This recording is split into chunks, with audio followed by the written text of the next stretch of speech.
As far as what's going on in our Sunday morning teaching series, I'm finishing up over the next few weeks the series called Relationships on the Rocks, and it looks at Genesis. We're looking at different people's lives in the book of Genesis, trying to learn from the good and the bad and the ugly that's involved in relationships there, because our relationships oftentimes are just as challenging, and we fall into the same kinds of pitfalls people fell into millennia ago. Humanity, in some ways, our cultures and our experiences have changed a ton, and in other ways, we as people haven't changed all that much. And so we see a lot of relatable things in these stories in the Bible. It's giving us wisdom to apply in our own personal relationships. So I just want to recap that briefly. So last week, we talked about arrogance a little bit. Let me turn this on so we can get going through here. And we looked at Joseph's life. We were in Genesis chapter 37. And he, as a 17-year-old youngest brother at this point in time in the family, he's pretty bold. His brothers are shepherds, and he's out in the field with them, and he's a little critical. He feels like his older brothers are just not as responsible as he would have been. So when they come home, he tells Dad the bad report. And of course, this is a great way to build rapport with his older brothers, you know. Here's the know-it-all kid brother that becomes very critical. He's the criticizer. And so we talked about how criticism can be a form of pride in our lives. If I would have been there, I would have done things so much better, so much differently. And then he projects himself as better also by wearing this coat that his father has given him. It's a special robe. It's more of a royal style robe, and he doesn't just wear it on special occasions. He wears it out in the field when he's going to find his brothers out shepherding sheep. And it seems like every day, here's this guy, this younger brother, who's wearing a coat that symbolizes his dad's favoritism. It's a status symbol in his life. And sometimes we gravitate towards status symbols even still today. We own things that will project our value, our worth as being greater than people around us. And it actually just distances us from people. It harms our relationships. Same thing happened with Joseph. And then finally, he talks about how he's had these dreams. And these dreams, they're revealing a more successful future than what his brothers are going to experience. His brothers are going to bow before his greatness someday. Again, just this pride that assuming my success in life or my gifts or my talents make me superior to other people. And that causes a lot of problems. And so hopefully we learn some things about his arrogance and avoiding those types of pitfalls so that we can pursue peace in our families and other relationships, friendships we have in our life. And today we're going to look towards something a little bit different. We're going to look at discontentment. And I would say discontentment that eventually reaches a point of desperation. Sometimes we get so discontent with our circumstances that we do desperate things to try to improve our circumstances. And I think that's the transition that we see happening in the woman's life we're going to look at today. We don't know her name. We know her as Potiphar's wife. And so there's a series of things that happen to Joseph as a result of his arrogance. His brothers, the majority of them one day, decide we're going to put our brother in a pit and then sell him to some slave traders who are headed to on their way to Egypt. And so they do that. They fake their brother's death. They tell their dad their brother was killed by wild animals, and meanwhile he's transported to Egypt and sold as a slave into the household of a man we're going to meet named Potiphar. So as we get into this story, just a couple terms that you might want to be familiar with that'll help you better understand the story. Potiphar, he's called the captain of Pharaoh's guard. And so in our day, we'd say the head of the Secret Service or something like that, right? So Egypt at this point in time is a formidable empire in the world.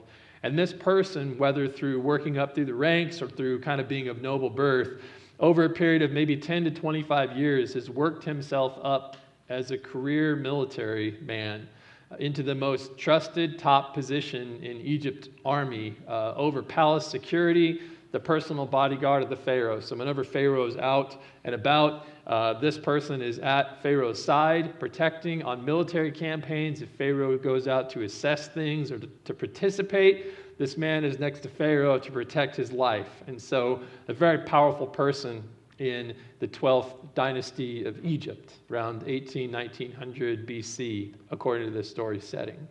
We also see Joseph's garment in the story. It's going to be a big detail. And just so you know, in Egypt, this would have been called a shindit. It's a linen kilt. It's a wraparound skirt. So they have this big piece of fabric that they tie around their waist, and then they pull between their legs, loop under their belt, and over around the top. So it's like we would think of a kilt or a wraparound skirt that's tied, or a sari kind of thing, only for like a skirt for the waist. So that's what he's wearing in this story when it happens. I want to look at a couple different things. The first is appearance or appearances, because sometimes we can appear like we have everything going for us. Some of you in this room, I'm pretty sure, are struggling with discontentment in different areas of your life right now. I know in my life, I've struggled with discontentment over the years, several different times for several different reasons. So statistical odds are just that somebody here is feeling kind of discontent because of something in their life today. Maybe it's something very different than what's causing discontentment in Potiphar's wife's life, but maybe there's some relatable kind of base motives or things going on. We want to talk about that today and kind of assess reasons why we might be feeling discontent. But again, appearances can be deceptive, and people around us probably have no idea that we're feeling the discontentment that we're feeling, realistically. And that's the case with this woman too. It says, now Joseph had been taken to Egypt. An Egyptian named Potiphar, an officer of Pharaoh and the captain of the guards, we talked about that position just a minute ago, bought him from the Ishmaelites who had brought him there. And so here's appearance when it comes to Potiphar's wife. Here's what appearance says. Appearance says everybody else looks at this woman and said, this lady is married to an important official, the top military official in all of Egypt, who's the captain of Pharaoh's bodyguard. This is an impressive thing. A lot of women would have really wanted to be in that position with such a powerful husband in that culture. How many of you grew up in military families, or maybe your spouse or you served in the military at one point in time in your life? Anybody have that story for you? Let me ask you all, was military life always easy? Somebody who's had that personal experience, what are a couple things that you found difficult about your service, your time in the military, as a family specifically, or how it impacted family dynamics? Anybody out there? Because I haven't. Yes? A lot of separation. A lot of separation, okay. Distance. You were required to be other places. Maybe it was locally working long hours, or maybe you were deployed different places. So sure. Anything else that you've experienced? Moving, okay. Life looks one way, and then all of a sudden it changes. And then it changes again, and every 2 to 4 to 6 years, things change again, potentially. Sure. Anything else that comes to mind for you all? Stressors, difficulties? Those kinds of things, yeah, it changes the dynamic a little bit. And here's a couple things culturally as well. In reality, her marriage was probably arranged. It was very common at this point in Egypt to have arranged marriages. Most women who were married to officials were married around 16 or 17 to men who were in their 20s, likely mid-20s. But again, with this person being a career military individual, it's possible that he was even older at that point in time. It would take somewhere between 10 and 25 years, depending on how noble your birth was, to rise into that position of being the head person in the army of Egypt. And so it's perhaps, possible that he was in his mid-20s or mid-30s or even around 40 when they were married, okay? He's a career soldier as well, who most likely worked long hours, left at a moment's notice, and traveled on military campaigns. And so what you're talking about with separation was very likely a reality in this, on the outwards appearances, very, very great position for her to be in. Probably had its challenges. It says, the Lord was with Joseph, and he became a successful man serving in the household of his Egyptian master. So even though he was sold into slavery, he's experiencing some, success on some levels here. When his master saw that the Lord was with him and that the Lord made everything he did successful, Joseph found favor with his master, with Potiphar, with this captain of Pharaoh's guard, right? And he became his personal attendant. Potiphar also put him in charge of his household and placed all that he owned in his authority. From the time that he put him in charge of his household and all that he owned, the Lord blessed the Egyptian's household because of Joseph. The Lord's blessing was on all that he owned in his house and in his fields. He left all that he owned under Joseph's authority. He didn't concern himself with anything except the food that he ate. So everything is transferred to Joseph's oversight. It's interesting because on the external appearances, people looking at Potiphar's wife would say, man, this woman, she is presiding over a very prosperous and well-organized household. Organization was really prized in the Egyptians' mindset at that point in time in history. And so people would have thought, this woman has what every woman wants and aspires to be. She's presiding over these servants and scribes and cooks and weavers and launderers and guards and herdsmen who are taking care of this very large, wealthy household, because that was really the role of the woman, was to preside over many of those things. But in reality, Joseph is just so successful and blessed by the Lord that he's kind of almost edged her out of some of her responsibilities in the household. No, other people don't know that. They just credit her. But she sees. And so now he's overseeing all the property and the servants and everyone, whereas that would have been part of her responsibility as the wife in a household. Not only that, but she's considered property too, because people purchase wives. These wives are sold at this point in time for dowries. And so she as well is a part of that property that Joseph is overseeing. So you can see how, from her point of view, this might not be going as wonderfully as other people might assume, right? Because it looks like everything's great. You have access to all this stuff. I mean, plentiful resources. But in reality, you've kind of lost a little bit of your purpose, and you realize at base value, you're just part of the property that Joseph is overseeing. So maybe things aren't as great as appearances would give off. And so that's going to play out in her affections, what she wants, and also what Joseph wants in this story. And so when we think in terms of discontentment, one thing we need to think about is appearances. Other people around you might look like everything is perfect in their life, but they might be the ones who are struggling the most with discontentment. You might look at your life and say, I've got so many things going well, but then there's just these looming details that really grate at you over time, and they make it difficult to stay content, okay? And so that's going to affect your affections, what you want, what you gravitate toward. And it's interesting because I think while Joseph could have been a source of some of that discontentment and maybe even jealousy for a while, over time things get flipped around and Joseph becomes a little bit attractive to this woman. It says Joseph was well built and handsome. So at this point in time, he's very attractive, he's very successful, very good at what he does, which is exactly what the Egyptians prize, this organization, this management skill.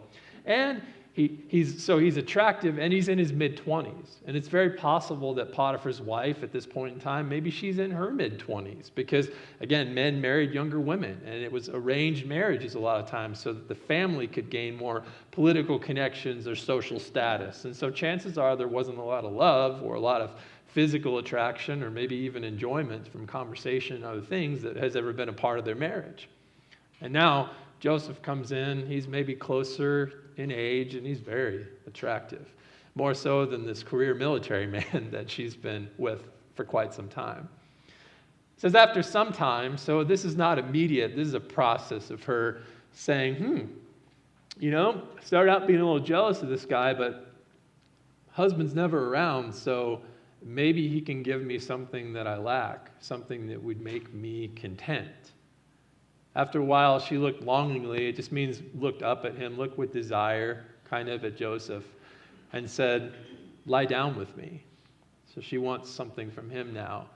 She starts to admire Joseph more than her husband, and it's not a flip of the switch. It's something that happens progressively over time. And she says, you know what? We could have an affair in this relationship, and I could finally maybe find the contentment that I've longed for, that I've hoped for over time. And that's how she thinks, what she thinks she needs to make her content is affection and a relationship. And what you think you need to make you content might be something completely different. And we'll talk about some other options this morning too. But I want to briefly just pause and think about the circumstances that could have led Potiphar's wife toward discontentment in the first place, in her position in history in ancient Egypt. It might be loneliness, because remember, she's probably in a marriage that's been arranged for political reasons in an elite society. Maybe she doesn't have affection or feel attraction or passion in her marriage. Maybe she feels completely invisible. She's just property. Maybe she feels very controlled. She lacks the control that she once had even in her household, perhaps. And so that seems like an attractive option. Maybe she sees the power that Joseph is accumulating in their house and thinks, well, maybe I could, get more status and value if I'm allied with that person. Maybe it's just having influence over somebody who has that power in the household and saying, you know what, I have control over that very powerful individual. Maybe it's wanting admiration again or validation. Maybe it's curiosity or thrill. I wonder what this would be like having a close, affectionate relationship with somebody that I actually find attractive, that I actually feel like I love. Some people in that culture would have believed that the gods were tied into this, that this romantic opportunity that just so happened to be present was something that their gods actually wanted or desired. And then part of it might be just what you're talking about again. There's extended separation, and it feels like the relationship has gone really far away. And you're in close proximity with somebody that you're attracted to, and over time that just starts to work on your emotions. And this wouldn't have been without risk. At this point in ancient Egypt, wives who were caught having an affair, so society really prized a loyal, committed marriage at this point in ancient Egypt, from both aspects, with men and with women. And wives who were caught having an affair could be beaten, they could be tortured, they could be burned, or they could be killed. And so again, she knows that there's risk that's involved, but she over time has become so discontent that it's kind of, I think, morphed into desperation, where she's willing to take the risk in order to get what she feels like she's been deprived of.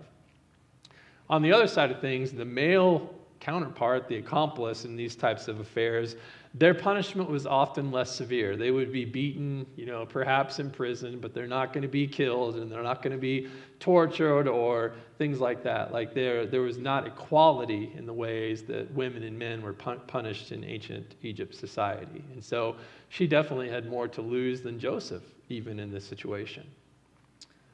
It says, but he refused. So again, Joseph's affection is going to be in a different place, not directed toward her, toward something else or someone else. He refused. And he's kind of logical here. Look, he said, with me here, my master doesn't concern himself with anything in his house, and he's put everything that he owns under my authority. No one in this house is greater than I am. He's withheld nothing from me except you, because you are his wife. So he's really trying to reason and say, I have an abundant life here. I know that I was sold into slavery.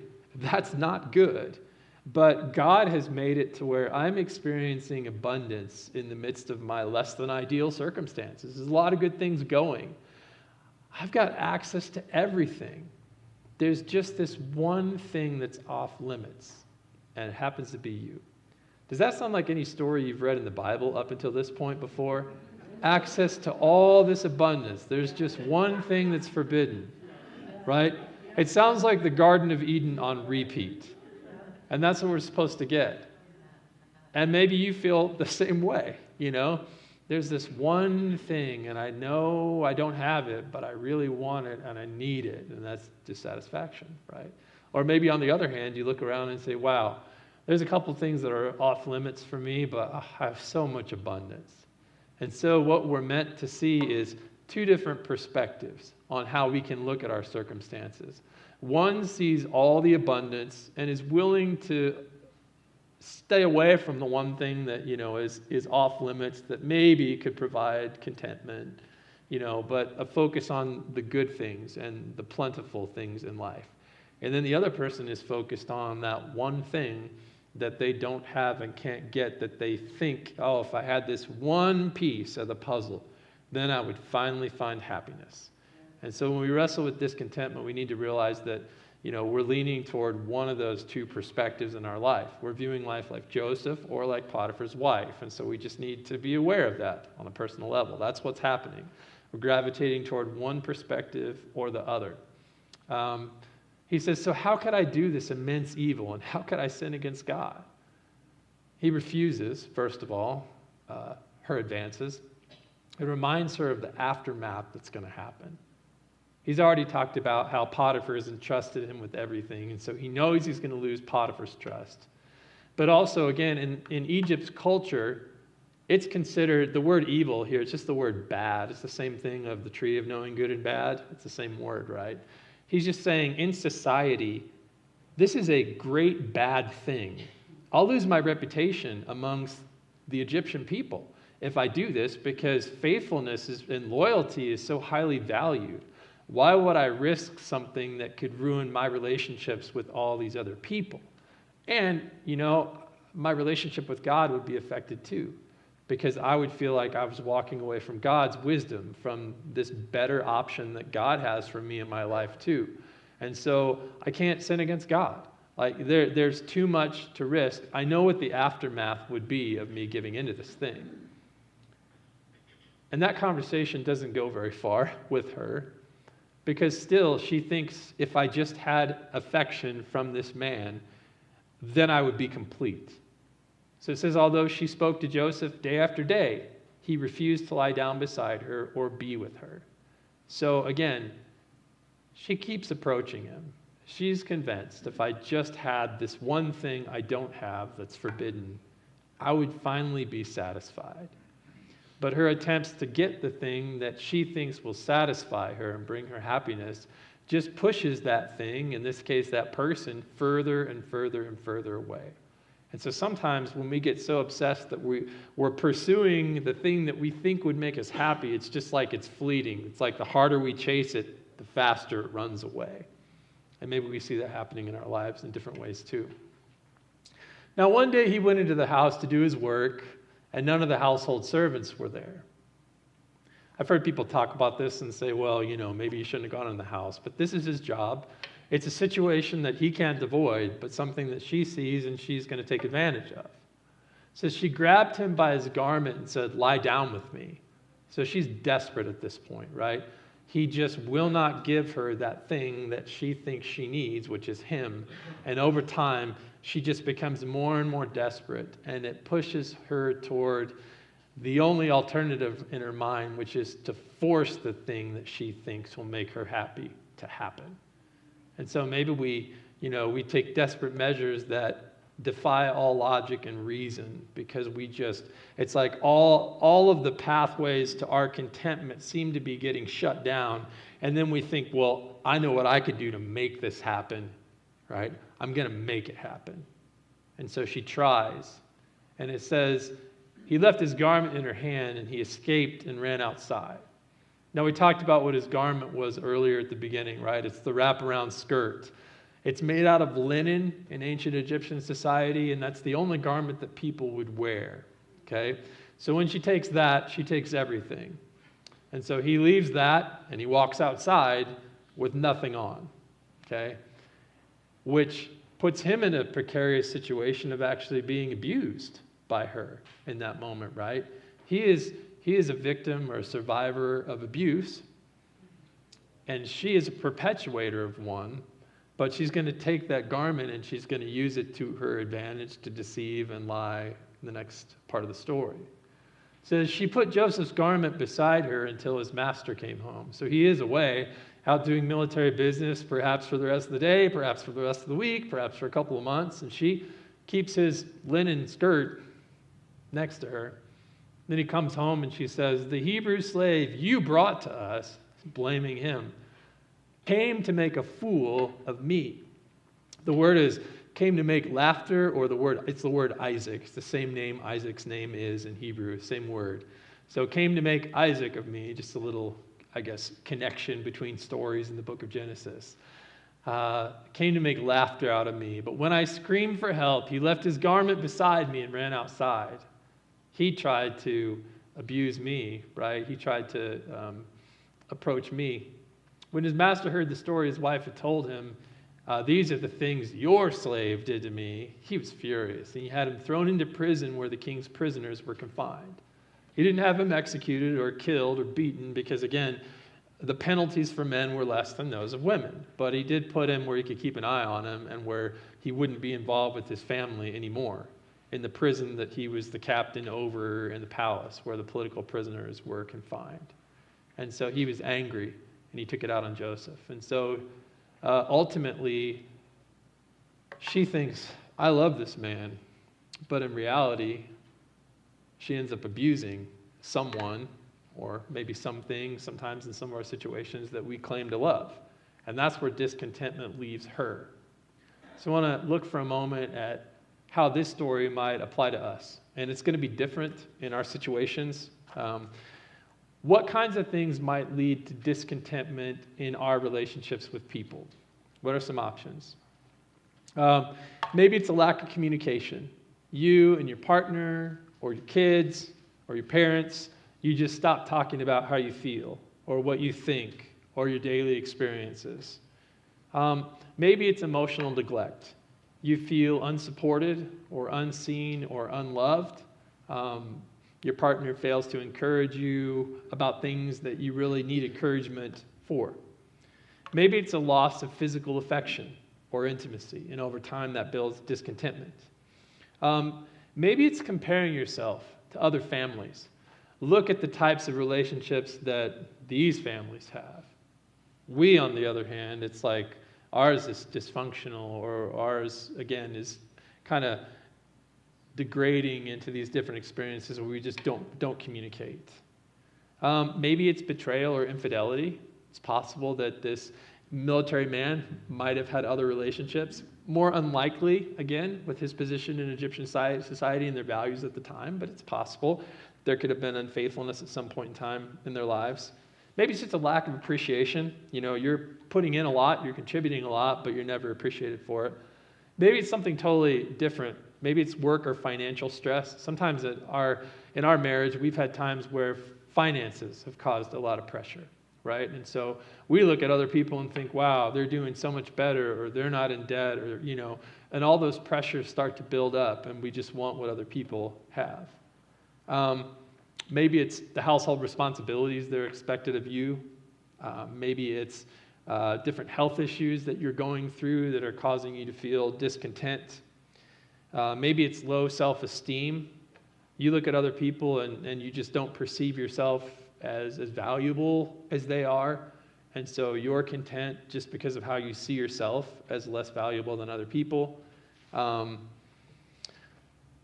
Maybe you don't feel like you and your spouse share the same purpose that you used to. You're headed different ways in life. Maybe there's resentment, and that's causing discontentment. Those can be some of the causes, and there's probably a grocery list of dozens and dozens of things beyond that might be causing you to feel discontent about your relational experiences in life right now. And again, you can go down the same pathway that Potiphar's wife goes down, where you figure out that thing that you're missing in that one piece that would complete the puzzle and make you happy from now, forever after. And you can obsess over that and pursue it and force it to happen, and then end up finding that doesn't really provide you with lasting contentment anyway. Or you can look at life from Joseph's perspective and have more gratitude for the abundance that God has already put in your life in different areas. And it doesn't mean that you need to ignore the areas that you're feeling discontentment over. Here's a few things that you might do. I want to leave us on this question. How can we cultivate contentment as a follower of Jesus? What are some Bible principles that we can lean on if we're feeling discontent to push us more in the direction of how Joseph handles the situation than how Potiphar's wife handles it? One thing, just cultivating gratitude. Again, looking at the abundance that we have. 1 Thessalonians 5:18 says, "Give thanks in all circumstances, for this is the will of God in Jesus Christ for you." And so, in the midst of crazy circumstances, what is something that you have to be thankful for? Our life has been insane lately. We have been doing a home renovation that should have taken 6 months in about 2.5 months' time.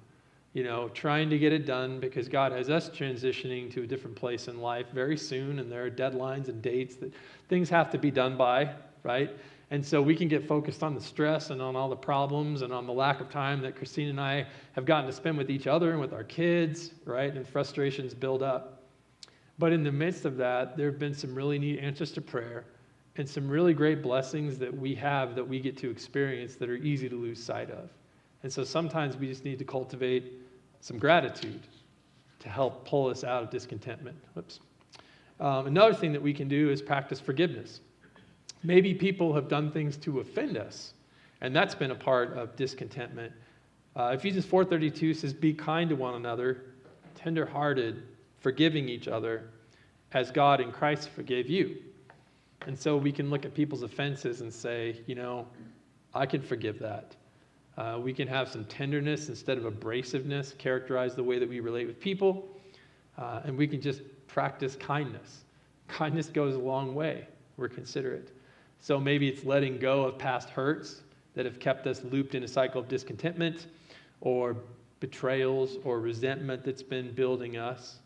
We're not excusing the ways that we've been wronged, but we're freeing people up to move forward and hopefully come back to us, and start to have a conversation and start to reconcile. Selfless service sometimes is a good way to cultivate contentment. Scripture says, "Do nothing from selfish ambition or conceit, but in humility count others more significant than yourselves." And so maybe we're looking outwardly at ways that we can serve other people instead of inwardly at ways that we're not being served. And again, that doesn't take away the void, but it directs our attention toward positive things. Probably one of the biggest things, though, is honest communication. And that's where we'll end on today. You don't need to just avoid talking about the things that are causing discontentment. If you're in a relationship, again, with a partner or with kids or with parents, and you're feeling discontentment, and you feel like the source of that is some aspect of your relationship with another person in your family, it's okay to just sit down and have an honest conversation and say, "You know what, I'm really struggling right now. We've been going through a lot of financial pressures, and I'm not feeling very content, and you just need to be aware of this. I'm not asking you to solve the problem or come up with a solution. I've been tempted to do this and this and this, short of bank robbery and other things to solve our problems, but you just need to know I'm struggling with this." Or, "I'm struggling with separation. You've been working long hours," or, "You've been traveling for work a lot lately, and this has been really hard." Or, "You've been so consumed with what you're going through, for us, with our kids. Mom, Dad, you've been so consumed with fixing up all these issues with our house so that we can get ready to sell it that you haven't spent any time with us, and I'm really struggling. I'm not feeling very content as a child right now, as an 8 or a 10-year-old, because I feel like I hardly ever see you, and I'm spending more time watching screens and more time with my friends and at my neighbor's house because you're just not investing in me as much as you normally do." And those kinds of honest conversations can really open the doors for a lot of positive things to happen. But we have to be willing to have them. And maybe if Potiphar's wife would have been willing to have some of those, things could have ended a little bit differently, right? But we don't know. We can just learn from the Bible, and we can try to take these principles of wisdom and apply them in our own lives. Sometimes we're going to succeed, sometimes we're going to fail. But God wants us to experience a better life and better relationships. And this is just one area that we all struggle with, honestly, is discontentment from time to time. And so if you're there right now, hopefully some of these approaches might be of help to you. Let's go ahead and pray as we close today.